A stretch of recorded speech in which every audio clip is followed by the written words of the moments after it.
नमस्कार, स्वागत आहे तुमचे आमच्या चॅनलमध्ये। आवाज महामुंबईचा, शोध बातमीचा, कौल मनाचा। चला तर मग आमचे चॅनल शेअर करा, लाईक करा आणि सबस्क्राइब करा। धन्यवाद। वडिलांच्या पुण्यतिथीनिमित्त गोदानाचे अमोघ कार्य।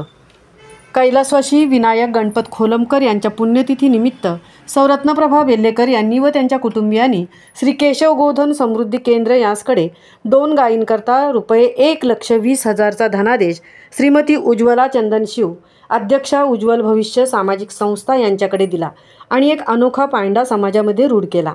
उज्ज्वल भविष्य सामाजिक संस्था श्री केशव गोधन समृद्धी केंद्र यामार्फत शेतकऱ्यांना दुभत्या गायी देण्याचा प्रकल्प राबवित आहे।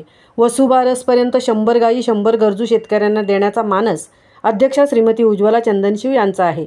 ज्यायोगे शेतकऱ्यांना उत्पन्न चालू होईल व शेतकरी किंवा गरजू व्यक्ती गाव सोडून शहराकडे कामाकरता जाणार नाहीत व अशा गरजू व्यक्तींना जर दुभत्या गायी मिळाल्या तर ते स्वयंपूर्ण होतील व त्यांना आर्थिक उन्नतीसाठी हातभारही लागेल।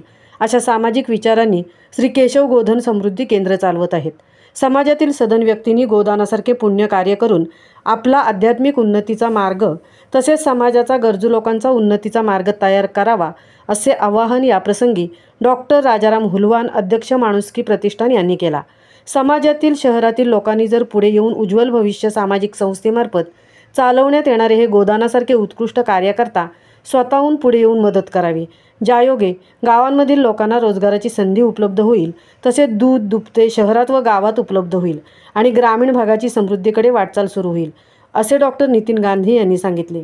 याप्रसंगी रत्नप्रभा अनिलकुमार वेल्हेकर, अनिलकुमार सदाशिव वेल्हेकर यांनी मुलांच्या भविष्यातील उत्कर्षाकरता पुण्यस्मरण म्हणून आपले वडील विनायक गणपत खोलमकर यांच्या जन्मदिनी गोदानाचे अत्यंत मोलाचे कार्य केले। आई लतादेवी खोलमकर, गायत्री वेल्हेकर, शुभम सहाय, नेहा वेल्हेकर, शिवम प्रताप सिंग, ऋतुराज अनिलकुमार वेल्हेकर यांचा या कार्यासाठी मोलाचा हातभार लागला। आवाज महामुंबईचा चॅनेलसाठी मिलिंद खारपाटीलसह तृप्ती भोईर, अलिबाग।